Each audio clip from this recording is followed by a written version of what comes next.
Dobrý deň. V tomto návode si niečo povieme o PID regulátore. Regulačný obvod, ktorý zostrojíme, sa skladá z niekoľkých častí. Začníme procesom, čo je v našom prípade robot. Robot má na vstupe akčný zásah, čo sú povely pre kolesa. Meranou veličinou je vážený priemer zo snímača čiary. Želaná hodnota je v našom prípade číslo 300, ktoré reprezentuje, že snímač je v strede na čiare.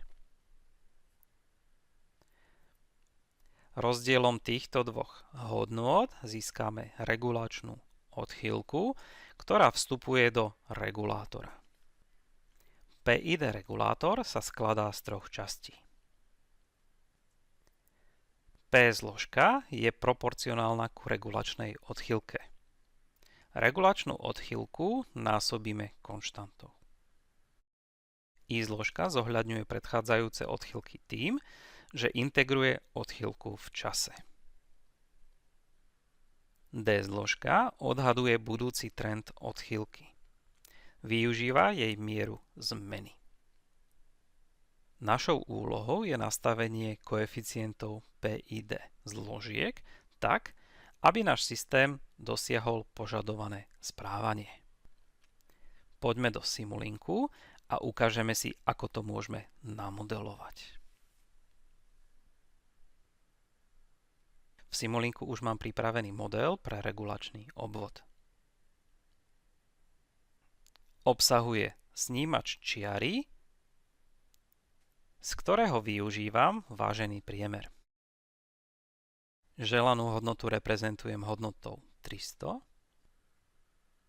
a regulačnú odchýlku získam ich rozdielom. Tá ide následne do PID regulátora. Otvorme si tento blok. V tomto bloku môžete PID regulátor nakonfigurovať. Môžete zvoliť rôzne konfigurácie. V časovej domene zvolíme diskrétny čas a pretože využívame diskrétny čas, potrebujeme nastaviť periódu vzorkovania. V dolnej časti okna môžete nastavovať jednotlivé koeficienty.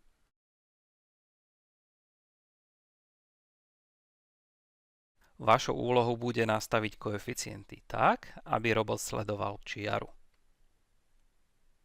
Pre moju ukážku bude stačiť P zložka nastavená na jednotku.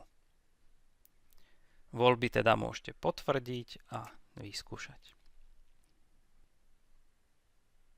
Poslednú časť obvodu tvorí diferenciál, ktorý na základe akčného zásahu pridáva a odoberá jednotlivé hodnoty na motory. Model ešte obsahuje blok pre motory.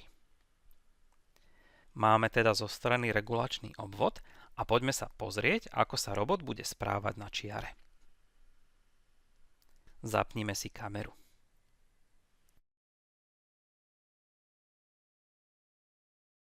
Simuláciu spustíme tlačidlom Monitor and Tune.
Videli sme, že robot bol schopný prejsť po čiare aj s mojimi nastaveniami.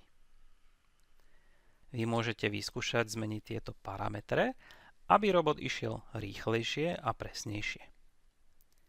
Výhoda režimu Monitor and Tune je taká, že parametre PID regulátora môžete skúšať aj za behu simulácie. Poďme sa pozrieť ešte na ďalší model.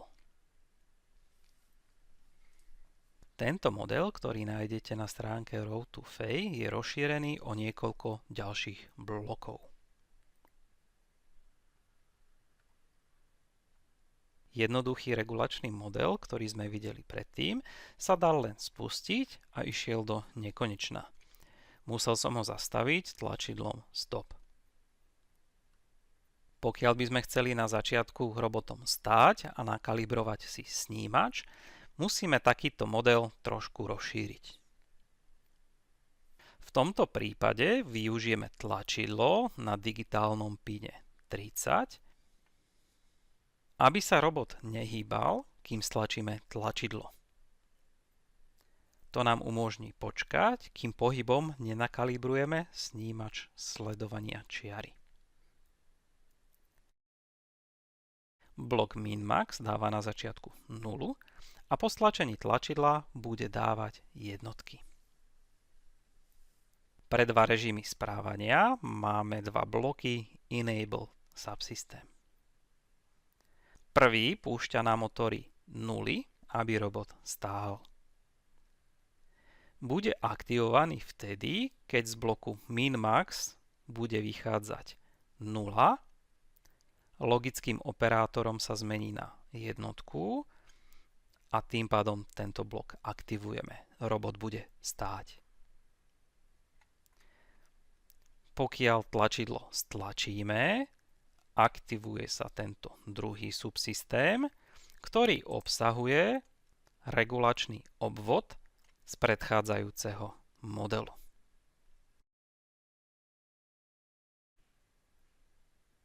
Do modelu prichádzajú vstupy, priemer a rýchlosť, ktoré sú pripojené takýmito in blokmi a vychádzajú rýchlosti na jednotlivé motory M1 a M2.